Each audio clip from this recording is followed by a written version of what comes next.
Good morning. It is now it's 4. No, 5. It's 5 o'clock. I told you I'd go over my death.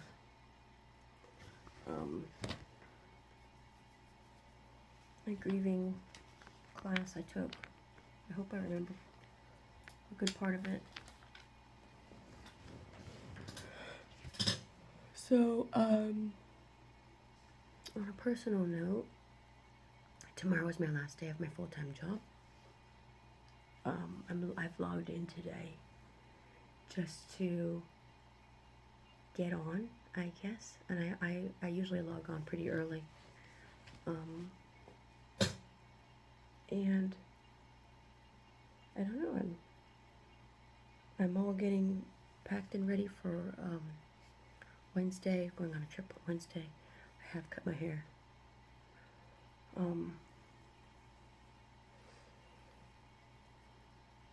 And this was a busy weekend. Got our haircuts taken care of. Getting laundry caught up. I was cooking a lot.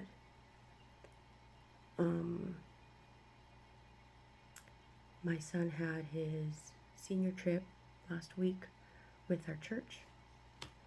So he was gone from Tuesday to Thursday. And so I didn't see him a lot this last week.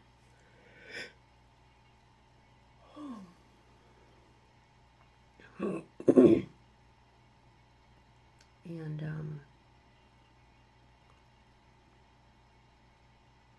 I've been busy. So I'm going to start with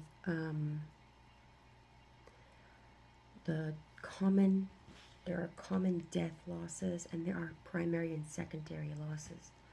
So non-death. So these losses are things, and the way our brain works is it usually sees loss as the same as death. A breakup, a divorce, somebody who goes to prison, a miscarriage,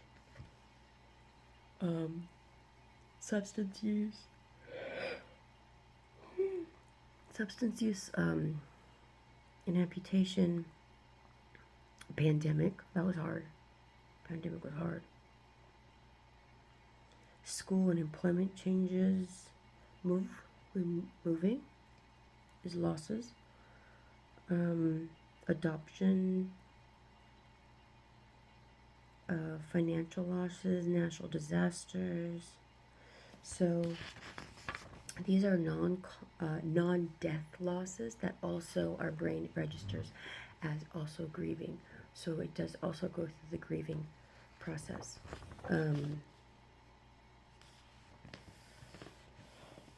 The primary and secondary losses that we experience. Primary loss is someone that we have in our life. What we always think of with death and dying. But death and dying can be anything. Anything that's important to us that is changing or not gonna be something that you recognize as before. That's secondary losses.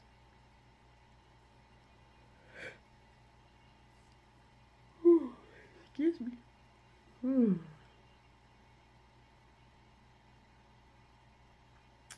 So grief and mourning, I did say this before in one of my videos. Grief is deep sorrow, and mourning is the action of sorrow. It's an outward expression of deep sorrow.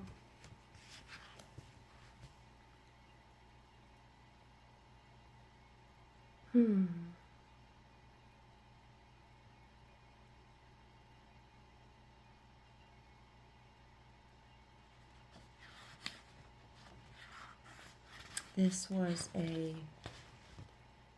class that really inspired me, and I really wanted. I came back to work.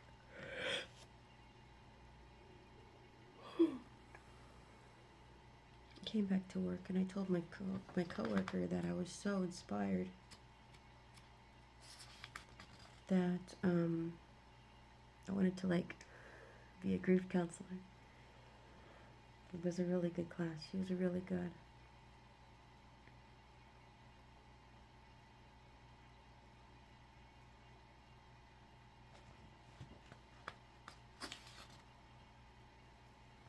So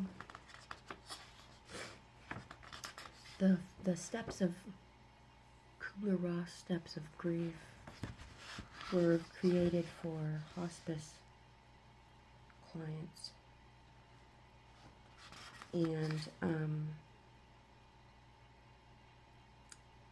they found that she was studying grief, and she found that it pertained to the people who were dying in hospice. Not when she found these stages, they're not stages.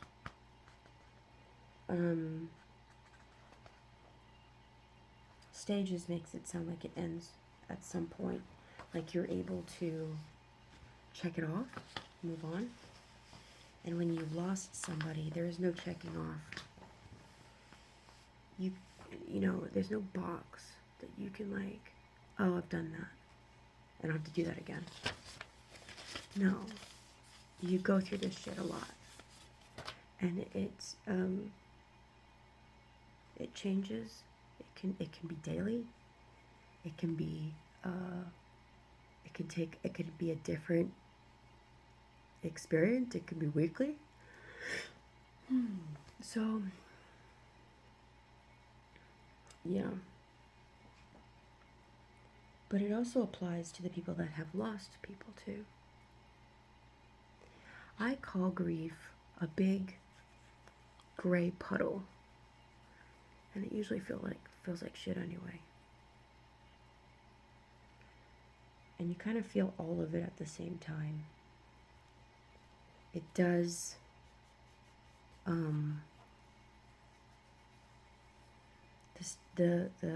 the way that we experience it does change over time.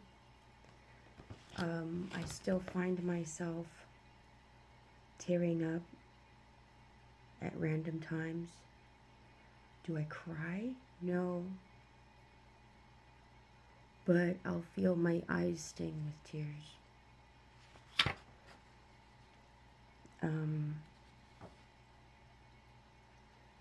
There is a way to get there. It really is just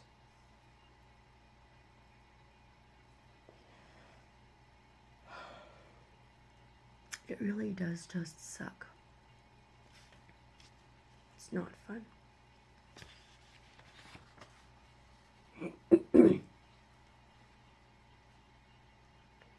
So one of the ways that she talked about death was how the relationship changes with the person that dies.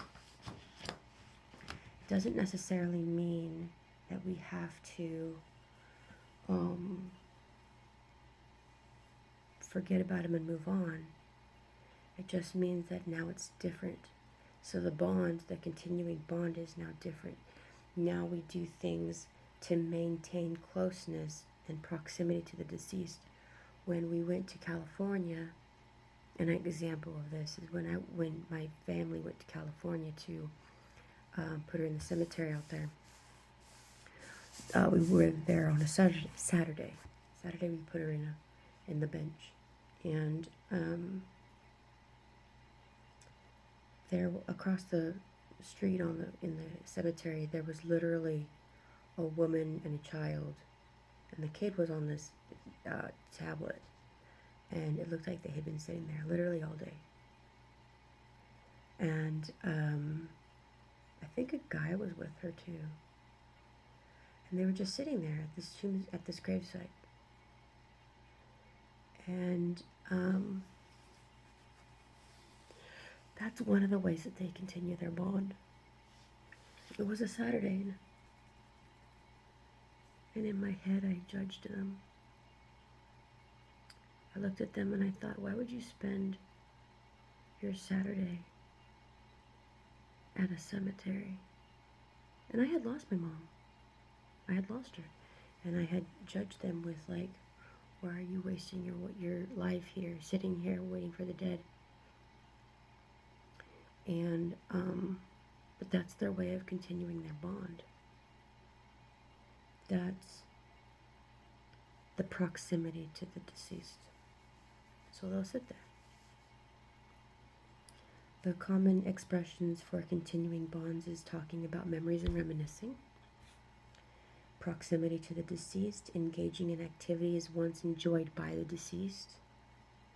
Looking at photos or videos of the deceased, engaging in memorization activities and talking to and about the deceased. So,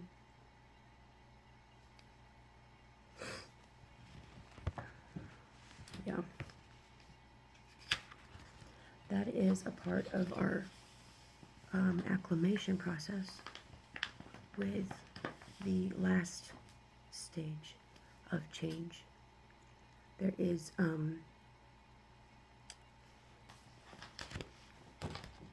the Kubler-Rosses, and actually there's other stages of death and dying also from other people. It's just Kubler-Ross got all the attention because it's the only time that people felt like they finally got understood.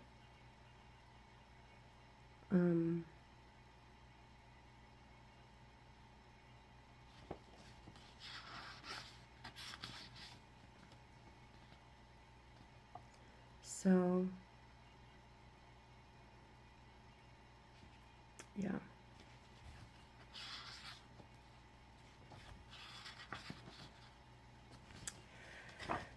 Okay, so there's bereavement in childhood, sibling losses,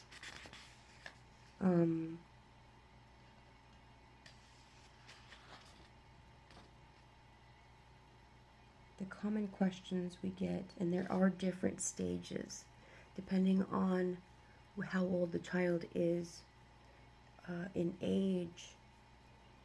Then they approach death and dying differently. And they also have their own little secondary. My 17-year-old has probably underlying fear, which is normal, of growing up. He's never said it, but he's 17. He just graduated high school. He's approaching adulthood, and he has no idea what he's doing. I have been there. Everybody's been there. And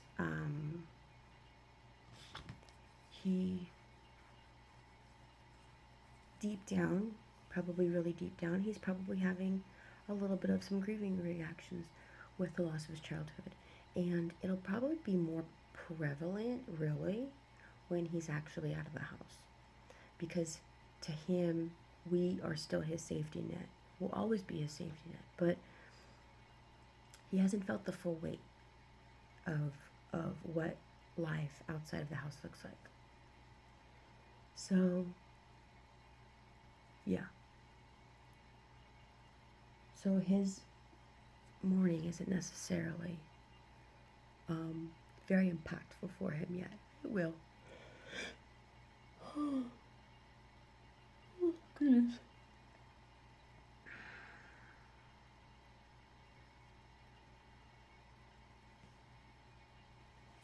So the way in death affects children, infancy to age 2, the child will sense a change in their environment. They'll respond to the change in schedule. Will sense an emotional reaction for caregivers. They might have changes in sleep patterns, changes in potty training patterns, and increased irritability or crying is infancy to stage 2. So, toddler in middle school, toddler in preschool. This is 2 to 5. This is how they view death and how they understand it. They have a limited understanding of irreversibility, non-functionality, and causality. So that means that they don't necessarily understand that they've died and won't come back. That the person that they used to see isn't around, and the cause. They don't understand necessarily the reason why for the cause. They have short attention spans. They might regress. They might have changes in eating and potty training patterns. They have sleep disturbances, and they might complain of like tummy aches and their head hurts and things like that. So once they hit elementary school, which is where my daughter is, for 6 to 10. So by the time they hit 6 to 10 years old, most of them understand that death is irreversible, and they can kind of wrap their head around a little bit with the cause. My daughter has asked me if her heart is okay. I have told her that she is 9 years old. She was 8 at the time. And anybody who's her age who has heart issues has been born with them. I said Grammy was really old, and her heart was really old. So she did understand that. I said, you were not born with any heart issues.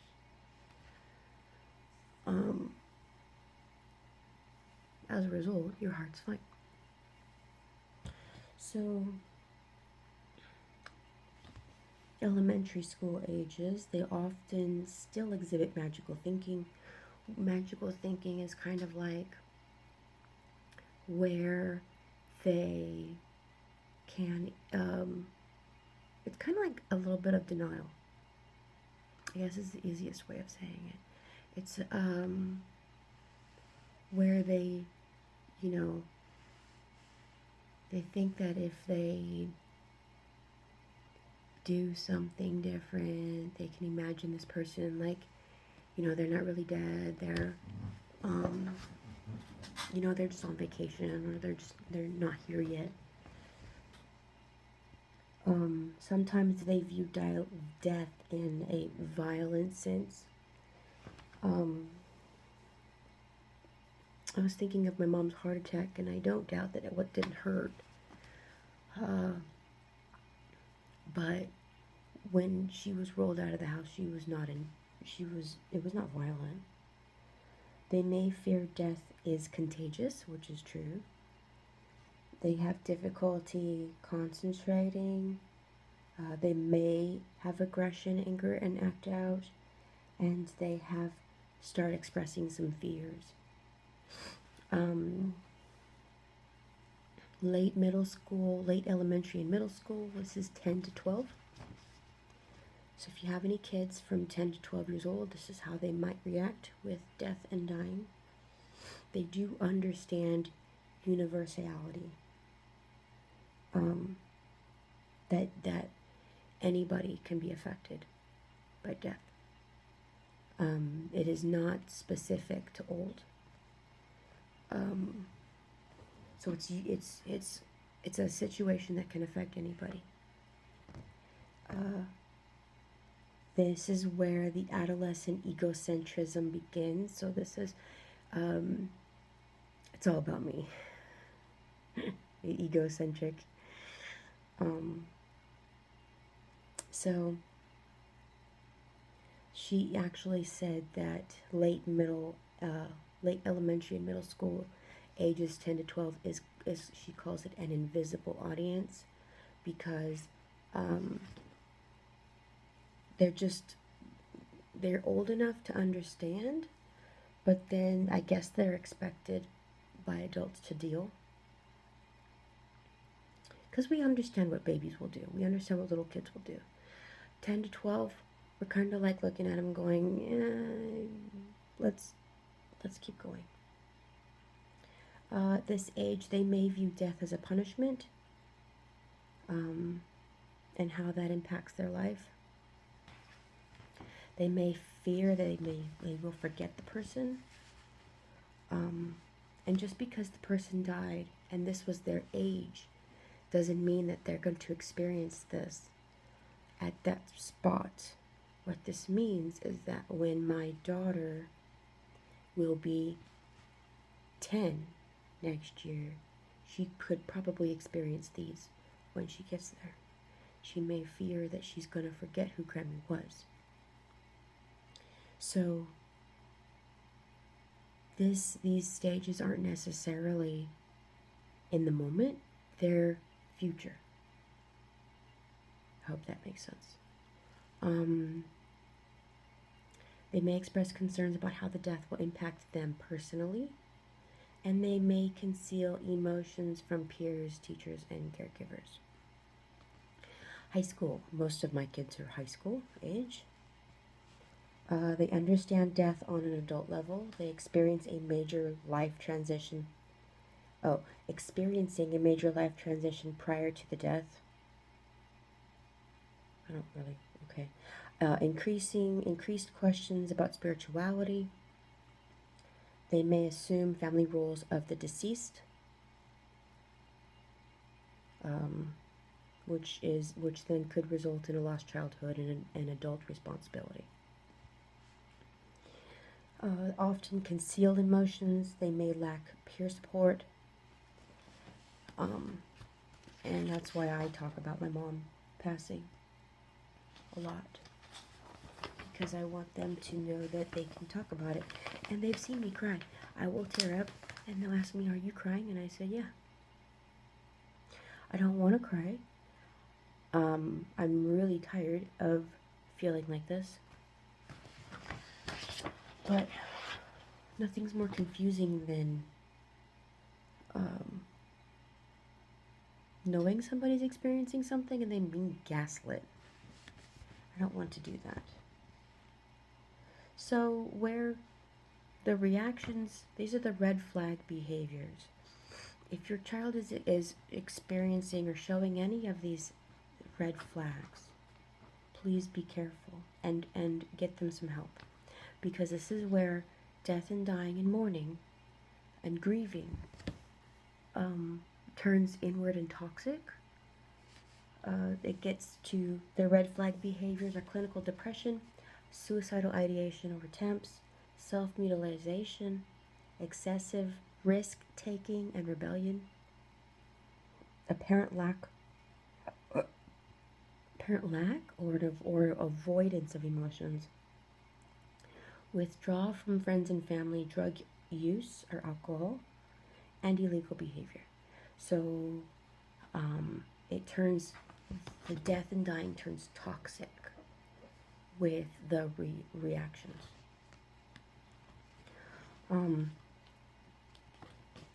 So I remember feeling the anticipatory grief. I would, way back when, I would kind of always do this. I would anticipate my parents dying. And I would feel that in that moment, and then I could shake it off. Because it is a before the death. My husband has health issues, and I have to anticipate his dying pretty frequently. And he's only 43, but we've been married for 21 years this week, and it's bound to happen. Eventually down the road. So with the people, so anticipatory grief, you can either experience that mentally, just like thinking about what we would feel with this person dying. What they did with anticipatory grief is this was hospice. So before the death is hospice care. And they would do anticipatory grief interventions with the person that is in the process of dying.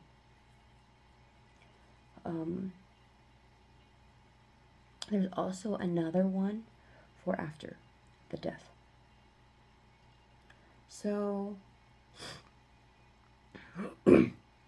things like legacy work, meaning making, things like letter writing for people in hospice, dignity therapy, support groups, death education and support, and anticipatory grief counseling, which is normalizing the grief process and using concrete terms. So this is, if you ever wanted to start working on death and dying, you could do it that way. Anticipatory grief interventions with after. This is how people always think of death, as the funeral. Condolences, calls, letters, flowers, preparing children to go back to school and work, and doing the memorial service.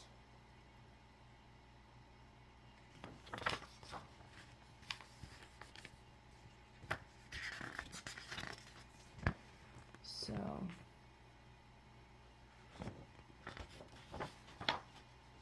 I have a little bit of some information for funeral and memorial preparation.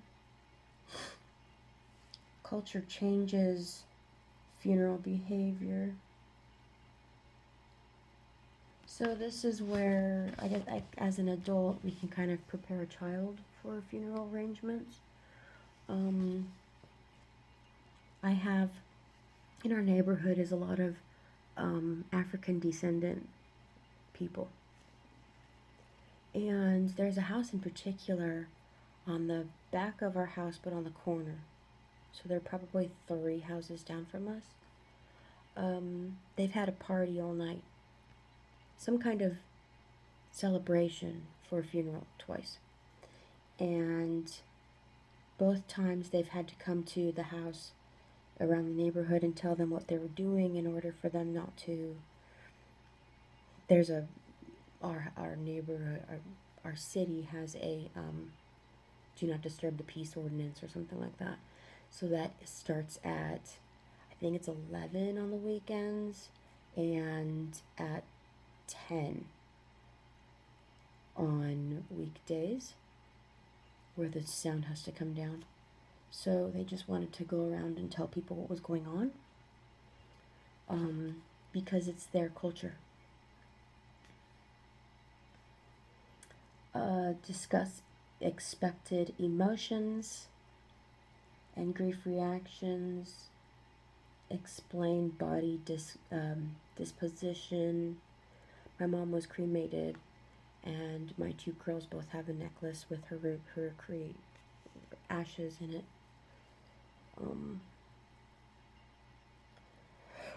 Never force a child to attend the funeral. Allow kids and teens to participate in the planning. Having a supportive adult, things like that. Okay, so these are, this is the part that I really enjoyed, because we got through all the education of what it is, who, why, what, how it affects. And then these are techniques to help with death and dying. That's why I put my mom in this thing, and I hold it like, sometimes I hold it like this. I have a Band-Aid on, because it separates the fingers enough, makes it feel like there's holding hands. This could be viewed as a therapeutic tool to have a connection, but also work through it. So there's lots of ways that people can work through death and dying with techniques. It's all about taking something and viewing it in a different way. So they have therapeutic games and play.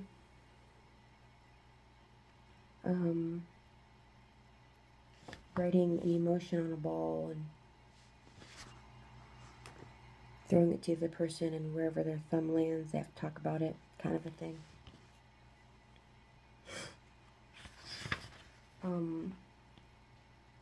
They can do artwork, like the support circles. So writing support circles like the rings on a tree, and talking about who's in your circles, who's there to help.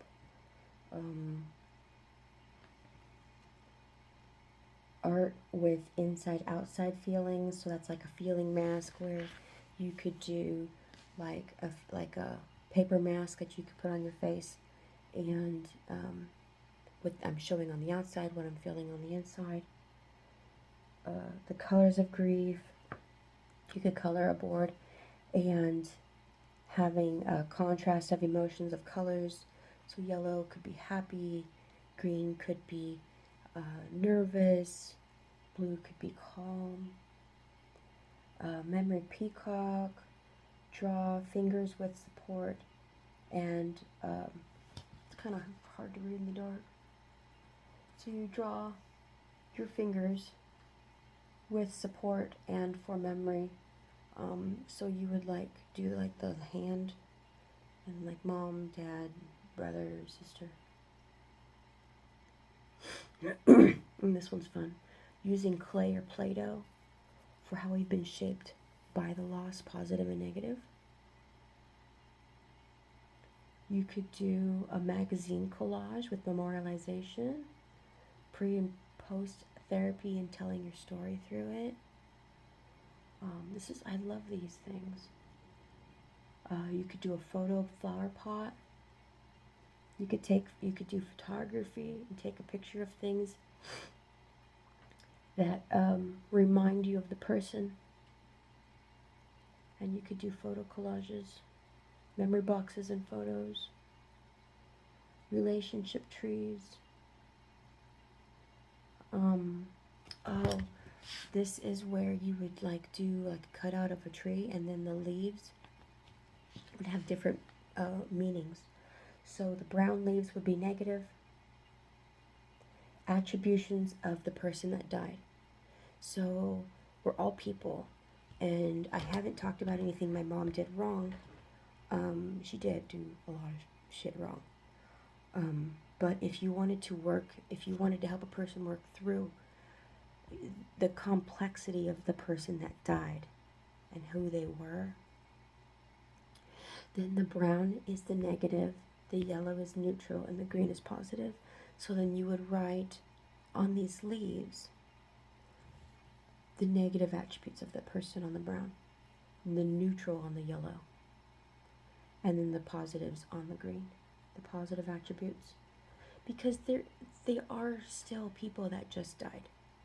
You know, we memorialize them and essentially saint them in our head, and they're not saints. They're just people. And so if somebody's feeling really stuck in feeling bad about just recognizing them by who they just were, this is one of the things that they could do, is the negative, neutral, and the positive. Because we are three-dimensional people. And we should still be remembered as three-dimensional people who have faults, mistakes, things we've done that hurt others, things like that. Because that still matters. There's music interventions. So you could write a poem about I am, and that is there's an I am poem online on Google, where we could fill it in with like I am whole, I am complete, I am resilient, and things like that. Could do letter writing to the deceased, sentence completion. So it's like, before this happened, I was blank. After this happened, I am blank. You could make up music. Sticky note regrets, shoulda, coulda, woulda. There's also drum circles, ways that kids could do things, what they want to. Okay, so it's a quote: "Things I want adults to know about my grief." That sounds more like a child's, but we all have an inner child, so that might still apply.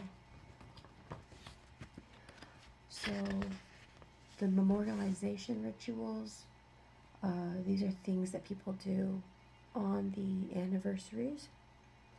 Things like balloon releases, white rice paper water releases, photo board collages, an I remember book. So making a book about I remember this person doing, I remember how they did. An online memorial page, cemetery visit, stuff like that, tree planting, memory patio stones. You could also do a letter with the intention. You can even write this in the beginning. It says, "To who I was when I was with you."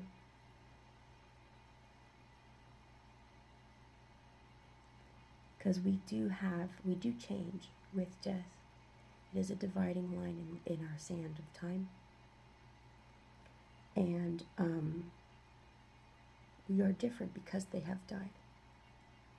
So who I am, who I was before my mom died, I'm not there anymore.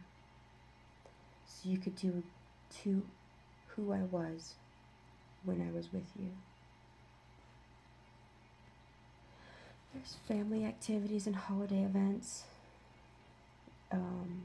There's a memory gift box. It's a shoebox wrapped in paper. You can write notes and read the notes on special occasion. The clay pot activity. Grief camps. Grief in the holidays. So the clay pot is where they would write on a clay pot, like, you can't really see it, can you? Memories, favorite memories outside. So you write your favorite memories on the outside, and then you write the difficult emotions on the inside of the pot.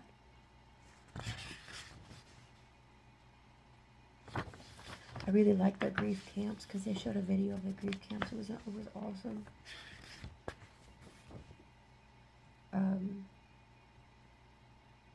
Camp Magic is one that I wrote down.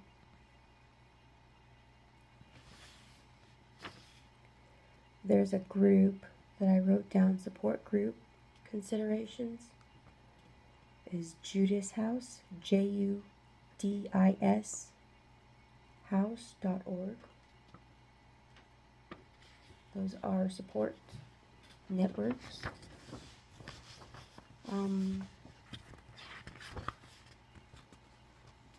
So support groups are really helpful. And there's lots around. The biggest one that I've seen is at a church called Grief Support,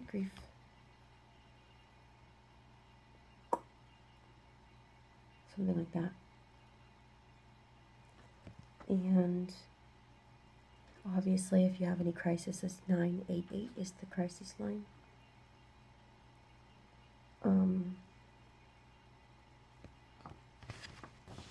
But yeah, this is my death and dying book. There's a quote here at the end. "If ever there is a tomorrow when we're not together, there is something you must always remember. You are braver than you believe, stronger than you seem, and smarter than you think. But the most important thing is, even if we're apart, I'll always be with you." It's Winnie the Pooh. Yeah. I'm going to show this in case anybody needs some of these websites.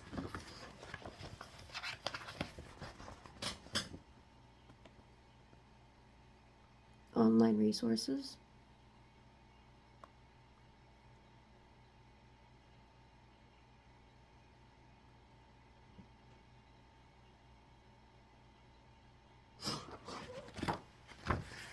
Hospice.org, childrengrieve.org, oh, Bo's Place, BOS Place.org, centerforloss.com, hopeandgrief.com.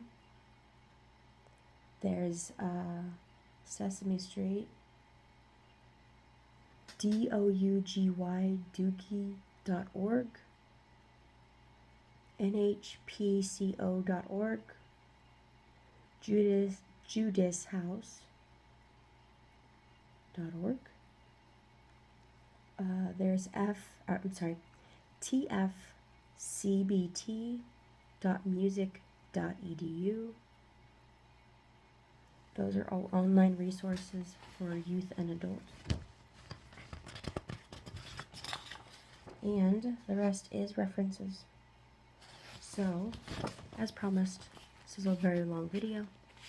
This is my grief toolbox that I went through in January of 23. I hope you enjoyed the video. My trees got bigger.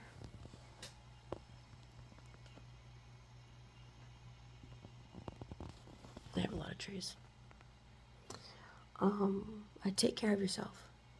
And you might feel like loss is final, but it doesn't have to be.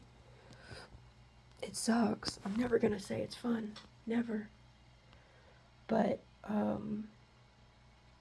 we can be different from it. And the connection to the person isn't the same, but it can still be there. So if you have any questions, or you want to make a comment, or you want me to write out some of those, actually I can probably put in the comment with those websites anyway. I'll just put them down there in the description. Please reach out to anybody who you need help from.